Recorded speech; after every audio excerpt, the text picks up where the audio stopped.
Horrela egiten da drill beat bat. Lehenengo akorde ilun batzuekin hasiko gara.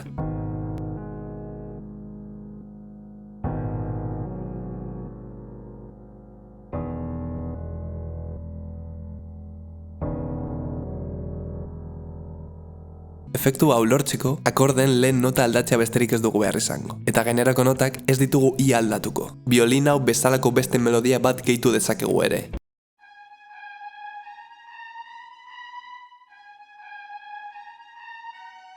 Bi arau bete behar ditugu bateriak egiteko. Lehenik eta behin, txindatak erritmo hau jarraitu behar izango dute gehienetan. Erritmoa pixka bat alda daiteke, baina oinarria hori da. Txindaten tokian rin bat erabili dezakegu ere bai.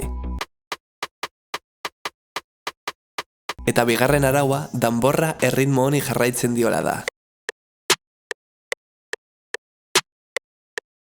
Pixka bat alda dezakegu, baina hori da oinarri orokorra. Eta ez ahaztu basuan slaideak gehitzea. Hau da azken emaitza.